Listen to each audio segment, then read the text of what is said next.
Welcome to the Calpart Bros podcast. I'm your host, Terrence, and with me is my co-host, Jason, calling in from the Batcave in Indianapolis. Jason, how are you, my good man? I'm very fantastic, sir. It's a great Tuesday. The weather's actually been pretty good for the most of the part. Got some stuff accomplished right after work. So definitely ready to jump right into this, man. How's your Tuesday? Tuesday's been great so far. We are working on episode 8 tonight, and we've got a jam-packed slate of segments. For the uninitiated, this is episode 8 of Calpart Bros. Calpart Bros is a weekly podcast for fans of culture, sports, and entertainment. And as we said before, we are your hosts, Terrence and Jason. And every single Thursday, we release a brand new episode where we discuss the current events of the day, sports, and the athletes we love. And athletes we loathe. No matter the topic, you can expect a brutally honest and fun exchange of snark while learning through the lens of our 30 years of friendship that originated in Calumet Park, Illinois. For more Calpart Bros content, connect with us on Facebook, Instagram, Twitter, under the handle Calpart Bros for behind the scenes of Calpart Bros show and to engage with us every day. Also, the Calpart Bros podcast is available to listen and subscribe for free wherever you listen to podcasts. Like us, love us, share us, follow us. And if you like us, why wouldn't you? Jason, as many of our listeners may already know, it is Pride Month. I was having a discussion with one of my friends earlier this week, and they feel like that Pride has, while it is absolutely a cause for celebration, there is also a concern amongst a lot of individuals where basically it's about how much merch you can push. You know, I remember a year ago, I was walking to a store and I just happened to be walking through the liquor section. Don't judge me. And the first thing I noticed is that, damn, there are a hell of vodka bottles with the rainbow flag on it. And I thought, damn, y'all are really trying to push as much product as possible. Who the hell do y'all think y'all are? Nike? So I feel like there's definitely been some push to capitalize, and that's what they're calling it, rainbow capitalism, off of the celebration of Pride. And I feel like a lot of these organizations may not necessarily back up that fervor, aside from the merch, with actually supporting these causes for LGBTQ, for some of our friends that happen to identify under that umbrella. So what are your thoughts when you see some of these campaigns coming out about acceptance and, campaign emails for a Pride collection? Jason, what do you think when you see some of this stuff come out? So one thing I definitely want to go into or explain, at least during this segment, for a lot of people who may not be aware, including partially myself as well, the acronym LGBTQ, what those letters actually mean, and some of the other things they might have seen regarding that. Some of those acronyms people may already know, but I'm going to break them all down anyway, just in case for those who may not. Okay. So again, the LGBTQ, the L, of course, stands for lesbian, which, again, most people probably know it's a woman who basically, her romantic and emotional attractiveness is to another woman. G is for gay, which basically the same thing that I just said for lesbian, but also applies to a man who feels the same emotional romantic attraction to other men. Bisexual is a person who is either male or female who feels that romantic emotional attraction to people of either gender, male, female, what have you. The T, transgender, it's a term for those people whose gender identity or gender expression differs from what they typically were associated with at birth. So, birth certificate may say they're a boy, they may identify as a girl, vice versa. So that's what the T stands for. Q stands for queer. I will say this is one that's always kind of confused me. And I know other people as well in regards to what it actually truly means or how it's used, at least. It's an adjective used by some people whose sexual orientation is not exclusively heterosexual. Typically, for those who identify as queer, the terms lesbian, gay, and bisexual are perceived to be too limiting or fraught with cultural connotations that feel they don't apply to them. So that's kind of what the queer means when it comes to, again, the LGBTQ. Now, to go even further than that, people have probably Googled it perhaps before and seen those acronyms added with a second Q or an A or a second A or even a plus sign. So let me go into the whole plus sign, because this is probably another one people were wondering, what does a plus sign actually mean? And also, by the way, these definitions I'm getting, reading off to you or explaining, are coming from two different sources. One, a place called the Center, which is a LGBT or Q community center based in New York. Also, a organization called Outright Action International. So, got all this descriptions from their website. But the plus, according to one of those websites, is used to signify all of the gender identities and sexual orientations that are not specifically covered by the other 5 letters of the acronym that I just read off to you. Just as an example, you might have seen the I letter in there, which stands for intersex. The A will stand for asexual. That's another thing that could be included in the plus, or cisgender, non-binary, gender non-conforming, things like that. All right. So, and again, if you have any questions about anything we just defined or I just defined, feel free to go to those websites I mentioned or any other viable source as well, and you can kind of see that information for your own eyes. All right. Now, when it comes to your question, when it comes to rainbow capitalism, and things like that. Obviously, we're now in 2021. I imagine go back 30 years ago. Yeah, their whole rainbow capitalism probably wasn't as much of a thing as it is now. Companies actually making statements and making merchandise, supposedly in support of the LGBTQ community. The one article that I think you probably referred to, I found it on CNN. And the article's titled "Whether It's Rainbow Capitalism or Bad Design, LGBTQ People Are Calling Out Disingenuous Pride Merchandise." And I can see where some people are coming from when they say it's disingenuous, because obviously the company's putting out this merchandise for sale. So in a way, it could be looked at as they're just doing this to show like they're in favor of that community, but they're really just looking to get money. And I'm sure for a lot of companies, and either fully or partially, that probably is pretty true. But one thing when we were talking about this in our production meeting, one thing I was asking you is, okay, but is it better for companies or individuals to do nothing or do this something? And I guess what you came to the conclusion was that I guess it depends on what other things the company's doing in addition to putting out this merchandise to show their support for the LGBT community. But the question I would ask you now, Terrence, is if company A, again, put out all the Pride Rainbow merchandise, including the ones you saw in the liquor store, and I'm not judging you for that, by the way, wink, wink. So my question to you is, if those company A are putting out this merchandise, rainbow merchandise, but they still do other actions in addition to that, who's to say that other actions, or those other actions, also aren't not disingenuous? Because if I make this merchandise and say give this money to LGBT community centers in my local area, who's to say that isn't disingenuous as well? What do you think about that?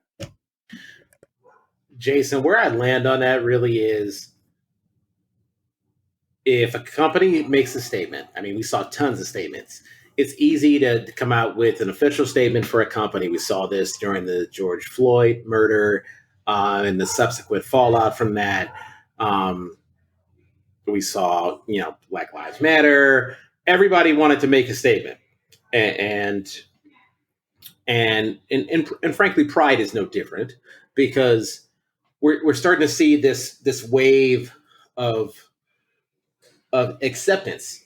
And ultimately, I think that's what we all want. I mean, I have members of my family of my family that I identify as within the LGBTQ community, and so the first thing that I really think we should do, Jason, since we happen to be two straight dudes on this fucking podcast, is say, if you identify within this community,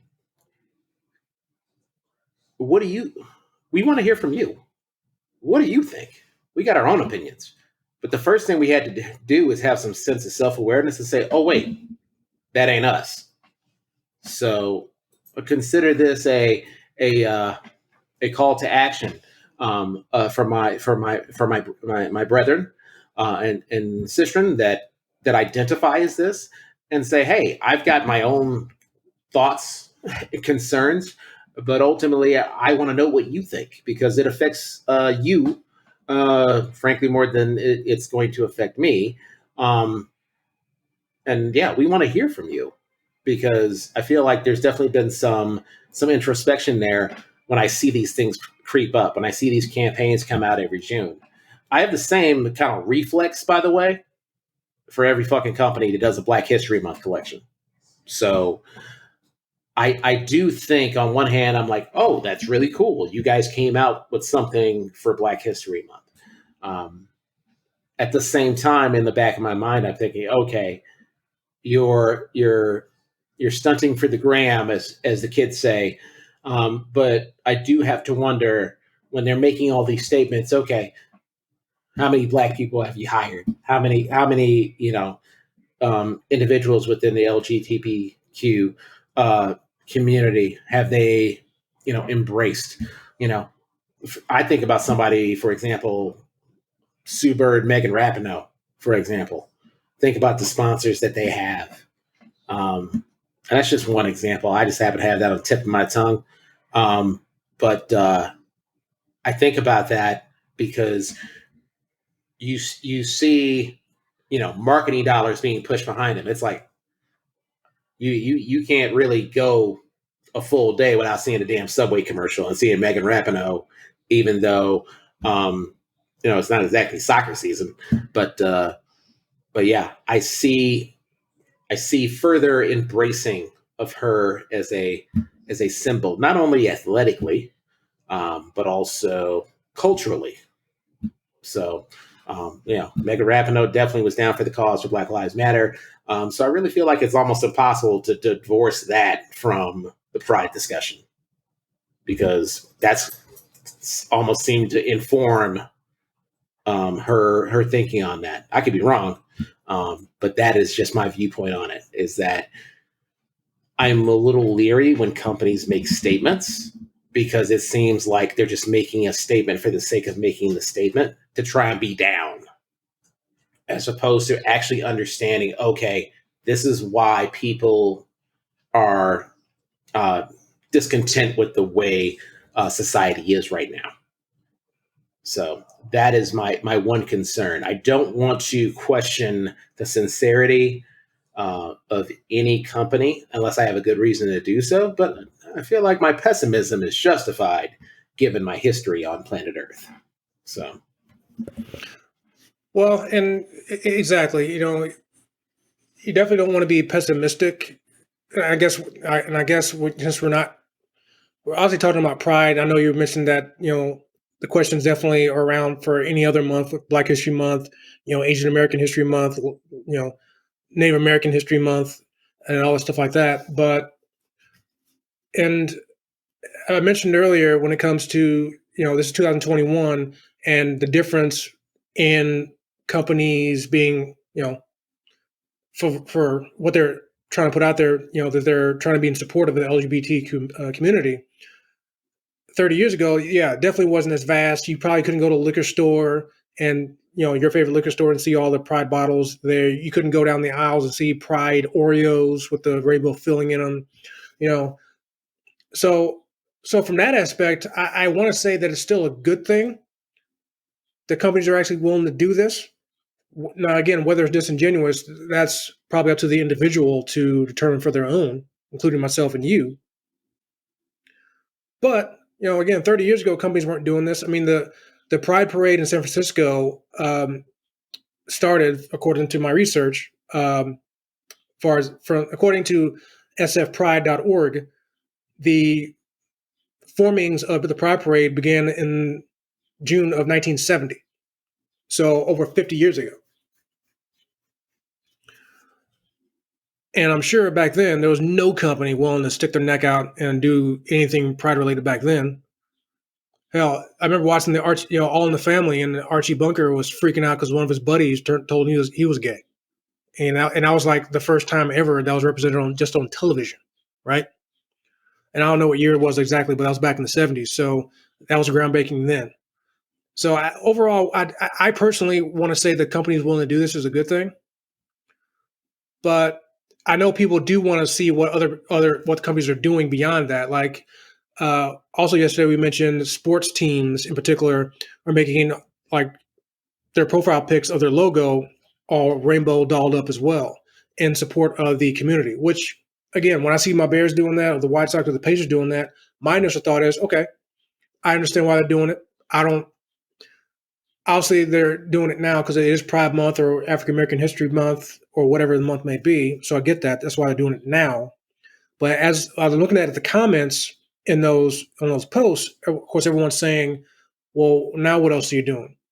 So why are you doing this now? What were you doing last month for these people?" So people are actually wanting to see some, genuine interest in these companies actually wanting to support the community.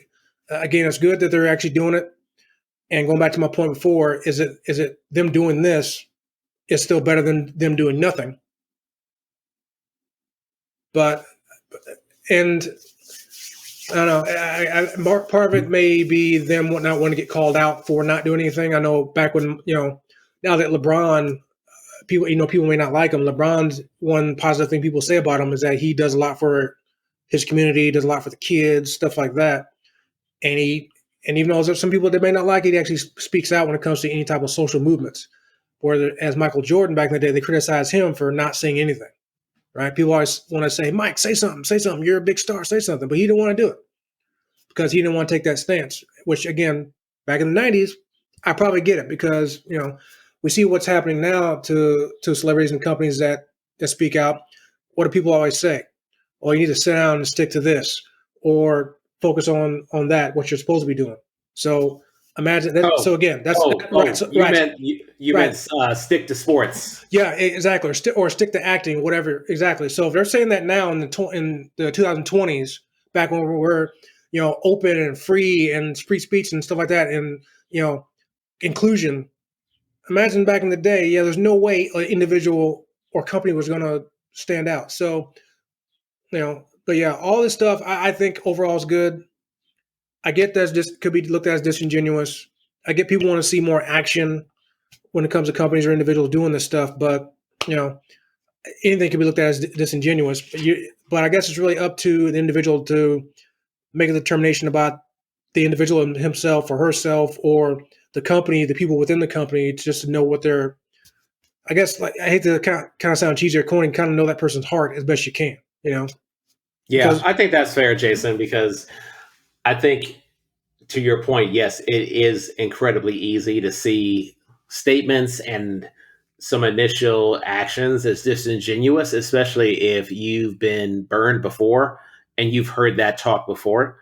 And for a lot of people in these communities, within the LGBTQ community, within Black communities, we fucking heard it all before. So it's like, man, there's a lot of people that feel like I'm not going to get giddy at this shit. I've heard this from literally 17 of your predecessors. So I think that is also a component of this. When people question the sincerity, it's not about that individual company necessarily. It's just that we've been fed lip service before.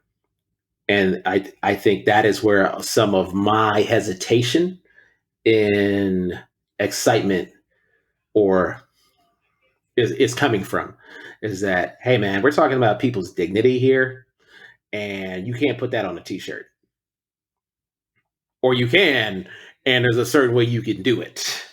So I do think that there's definitely some some room for nuance there. It's just it just happens to be Pride Month, and with that comes the inevitable uh, highs and lows of celebrating that experience. Is that for every Pride parade, you're gonna have somebody try to profit off your experience. Us as two black men, we know that very well, don't we, Jason? That's very true. And one thing I will say when it comes to the rainbow merchandise that you might see, whether it be clothing, on food products, liquor products, like Terrence loves to enjoy apparently. But the one thing I will say is that yeah, companies are selling this stuff, but people out whatever month we're talking about, whether it be Pride Month, Black History Month, African American History Month, Asian American History Month, whatever. All these products, guess what, are being bought. That's why companies are selling it, because they're being bought. And guess what? People buying it ain't just people outside the community, it's people within it too. So what I would say to anybody, again, whether you're within the community or not, if you do have an issue with companies selling these products, like I say with anything else, then don't buy it. You know, companies may keep selling the stuff, but at least they're not making dollars off of you. So again, just saying that, hey, if you don't like it, hey, don't support the companies until they actually prove to you that they're being genuine. Otherwise, you know, like I didn't envision me saying this, during the segment, but maybe you want to actually sit down and take a sip of your beer and shut up until you actually recognize that you're not, going against your own beliefs if you say you have a problem with them putting out this merchandise. And again, just going to a point of that is merchandise is being sold.